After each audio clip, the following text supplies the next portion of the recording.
Welcome back to a series so old, even LeBron James subscribed. In today's video mga kaunggoy, pag-uusapan na naman natin dito ang pinaka numero unong first, nag-iisang legendary series patungkol dito kay Norman Mangusin or FLM or kilala nyo na siya mga kaugoy. Basta welcome back to the Francis Leo Marcos Norman Mangusin saga mga kaunggoy. You know how it is. May mga updates tayo dito galing kina Food Genius, kina Makagago at kay Caliber FLM channel mga kaunggoy at kay Casper mga kaunggoy. Napakalupit nitong episode na ito.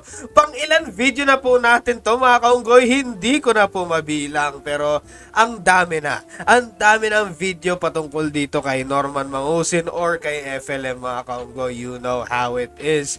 And without further ado, let's begin! Let's up those numbers! Alrighty mga kaunggoy, it is I, Manong Jaire, and welcome back to the Norman Mangusin saga mga kaunggoy. Sa pag-uusapan natin itong dalawang video na ginawa ni Makagago mga kaunggoy. So, ito, Norman Mangusin isinugal ang pera ng OFW.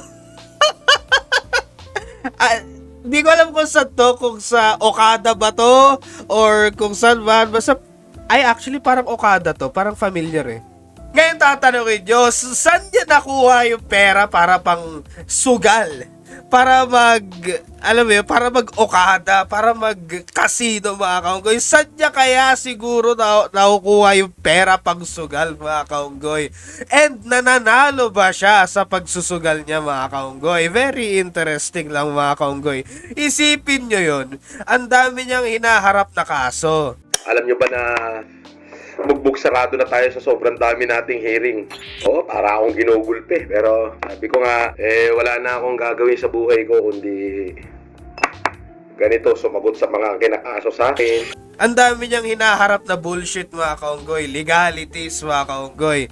Pero nagawan pa niya ng time para magsugal mga kaunggoy or alam mo yun, maglabas ng pera para sa pagsusugal sa casino, mind you.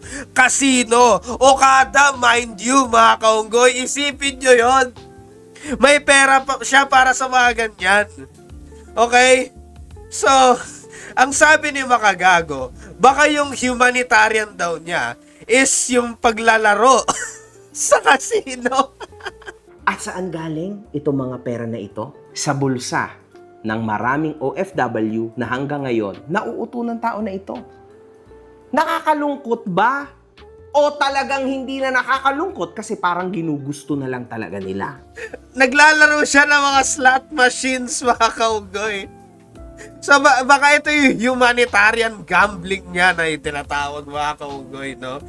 Yung mga niya kasi, yung mga ginagamit niyang pera ay funded by the OFW na naniniwala pa rin sa kanya despite yung mga known shit tungkol sa estafa patungkol dito kay FLM mga kaunggoy, no? So, ang dami pa rin naniniwala, no? Ang dami pa rin nagdo-donate na OFW kay FLM mga kaunggoy, which is very disturbing mga kaunggoy if you ask me. Ngayon, moving on dito kay Alex Fabella, yung moral advice niya patungkol kay Norman Mangusin. Sa mga hindi po nakakaalam, si Alex Fabella po ay isa po siyang accomplice? Hindi accomplice parang kaibigan ni Norman Mangusin mga kaunggoy. So, isa siya sa parang friends ni Norman Mangusin mga kaunggoy. Kilala niyo naman siya. Napag-usapan na natin siya sa previous episode mga kaunggoy. So, eto, si Alex Fabella, nagbibigay siya ng mga advice patungkol kay FLM. Meron pang voice message mga kaunggoy. So, ina-advise niya si Norman Mangusin na bumalik sa Diyos, bumalik kay God, and mag-focus na lang daw sa mga business, no? Para daw mawala yung mga legal problems niya and shit mga kaunggoy. Okay, so parang binibigyan niya ng spiritual advice to si Norman Mangusin, no? And nakakatawa yung reply. Ang haba ng sinabi ni Alex Fabella, tapos yung reply ni Norman Mangusin ay... Pinakauna mong gawin siyempre magbalik loob ka sa Diyos. Pangalawain, mag-business ka na lang. Lahat ng kaso mo, magbubura yan. Promise ko sa iyo, lahat yan mawawala. Huwag mo pansin niya mga tao yan. Lahat naman nagkasala. Akala mo sila malilinis. At dito, mga kahombre ko, sobrang ganda ho, no? Ang halimuyak ho ng mga salita. Grabe, magbalik ka na sa Diyos. Talikuran mo na lahat ng mga dumi-demonyo sa'yo. Magpakabait ka na. Abay, ito lang ho ang sinagot ni Norman. Ang sarap kausap ni Norman, mga kahombre. Hindi ba? Nagsabi ka ng kung ano-anong magagandang moral lesson and yet yan lang ang sinagot sa'yo. Ayan. Alam niyo yung mga, parang yung mga babae na nagtitipid mag-chat. Ayun, parang yun yung ginawa ni Norman Mangusin dyan eh. Yung okay. Alam mo yun, nagtitipid ng chat, yung pakipot kunwari ko, no, mga kaunggoy, bubuka ka din naman. Ay, sorry. Ayun, mga kaunggoy.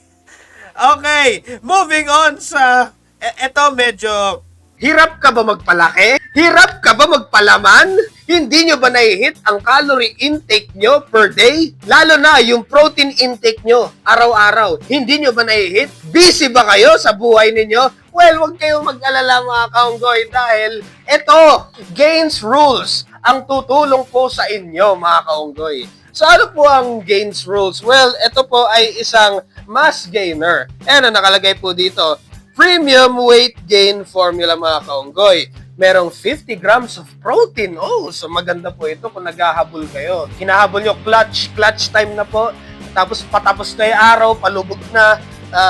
Pwede nyo habulin, no? 50 grams of protein. Merong 1,250 calories mga kaunggoy. Para na kayong kumain ng isang meal mga kaunggoy. So okay po ito. Lalo na, ito paborito ko, 50 grams of protein. No? Kailangan po natin yan. Lalo na kung may goals tayo ng muscle gain mga kaunggoy. So, bakit ako mahilig sa mga ganito mga kaunggoy? Sa mga mass gainer? Well, convenient kasi ito. They provide a quick and convenient way to increase your protein intake, especially for those with busy lifestyles tulad ko or dietary restrictions. So, ako kasi, sobrang busy ko. No? Vlogger po ako, YouTuber po ako, freelancer po ako. So, syempre, taping, recording, alam nyo na yun mga kaunggoy, no? So, syempre, kung busy kayo, on the road kayo, kailangan nyo ng mabilisan na meal na pwede nyo ibaon, scoop, pack, shaker, ito na po yun mga kaunggoy, no? So, pwede nyo na lang inumin.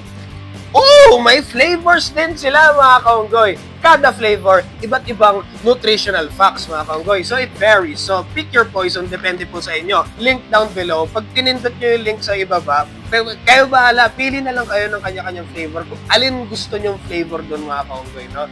Meron naman sila, depende sa stocks. Kasi minsan may mga, mabilis kasi makapag-stock yung strawberry eh. Gains Rules, Mass Gainer, link down below. Click nyo na. At ayun na naman, if you wanna support the channel, nasa link sa ibaba, alam nyo na yon. Oo. Alam nyo na yon? Oo. And that's the bottom line because Manong Jara said so. Now on with the video. hindi ko alam kung i-investigahan daw ng BIR, sabi ni Makagago. Ay, hindi. Parang sinasabi kasi ni Makagago dito na parang sinasabihan niya ang BIR na, oy, silipin nyo nga to kasi parang may mga sinasabi si Norman Mangusin na meron daw mga crates or mga box ng pera. Be careful what you wish for kasi mamaya niyan, masilip ka ng BIR. Yun ang skandal natin. Kaya tinatago ko pa rin, baka makarating yung BIR. Mga kahombre ko, pakinggan nga natin to sinabi ni Norman. Puta, sa kusako yung binilang natin doon eh. Di yung pinamigay natin doon, yung pinamigay natin nga sa mga estudyante, kahon-kahon. Di ba dala natin isang kahon? Grabe to mga kahombre ko. Tama ba yung sinabi ni Norman na kesyo kahon-kahon daw at napakaraming sobre ang pinamigay nilang pera. Di kayong pinamigay natin doon, yung pinamigay natin nga sa mga estudyante, kahon-kahon. Baka narinig yung biyaya. Na ipapamigay daw niya crates ng pera, ipapamigay daw sa mga estudyante, mga kaunggoy. Wow, ang dami nun, mga kaunggoy. So, parang pinapasabi ni Makagago dito na si Alex Fabella ba ay nagbabayad ng tamang taxes, mga kaunggoy, or baka kailangan mas mataas na taxes ang yung ibibigay ni Alex Fabella dahil dito, mga kaunggoy. So it's very interesting, and I find it interesting na sinabi din ni Makagago na yung mga content creators din nagbabayad ng tax, and totoo po yun. Kaming mga content creators ay nagbabayad ng tax talaga. Lintik, mga kaunggoy. Buiset, no? Isa ako sa malulupit na social media influencers na may mataas-taas na binabayaran na tax. And yes, I am very proud of it. Paano kaya kung itanong-tanong ko naman, no, sa BIR, mga bossing? Totoo kaya tong video na to? Puta, sa kusako yung binilang natin. And here's the thing. Kaming mga YouTubers, 2 beses kami nagbabayad ng pukinang inang tax. 2 bansa, mga kaunggoy. Kung content creator kayo sa YouTube, kumikita ng pera, alam nyo tong bullshit na to. What the fuck, no? Hindi naman kami nasa US, pero nagbabayad kami ng tax sa US. Wow! Buisit! Ang galing, di ba? Ayos! Baka naman, green card, baka naman, mga kaunggoy, no? Okay, moving on kay Casper, mga kaunggoy. So, yun pa rin. Ang dami pa rin nagsasabi na nasan si Casper, bakit hindi na daw nakikita si Casper sa live streams ni Norman Mangusin, and laging sinasabi ni Norman Mangusin na, bakasyon. So, yun nga, ilang buwan na yung bakasyon ni Casper, mga kaunggoy. Ang pinapalabas ni Norman ay Sabi ni Rex Marcos, saan si Casper? Kamusta na paresan nyo? Tuloy pa ba? Oo naman. Bakasyon lang. Oo. sus! Nagbabakasyon si Casper o pinagbabakasyon mo lang ang pitaka mong walang laman? Kasi, actually, yung pera sa pitaka mo ay nagbakasyon din. Tapos meron silang pinagsasabi na hindi daw nabayaran si Casper, kaya wala daw si Casper ngayon sa side ni Norman Mangusin, mga kaunggoy. So, yun yung rumors, okay? Yun yung rumors, pero I'm just gonna leave that out there kasi nga pinablicize nila na that's the case daw, kaya hindi daw nakikita si Casper, mga kaunggoy. Nagpa-incognito naman si Norman Mangusin nung nasa, saan ba siya? Nasa presidential suite siya na hotel or hotel room unit dito, mga kaunggoy. So, naririnig po natin dito na sinasabi niya, pwede pa incognito ako, mga kaunggoy. Ngayon yung incognito, parang pinapaalis yung trace sa kanya. Ma'am Agnes Malgapo, magandang gabi sa iyo. Sa iyo, aking kaibigan, Norby Pietas. Ginagawa to ng mga sikat na tao, di ba? Yung magpa-incognito para hindi sila habulin ng paparazzi, ng mga fans, or worst case scenario, yung mga haters na sobrang hate sila na, di ba, gusto silang i-unalive, mga kaunggoy, no?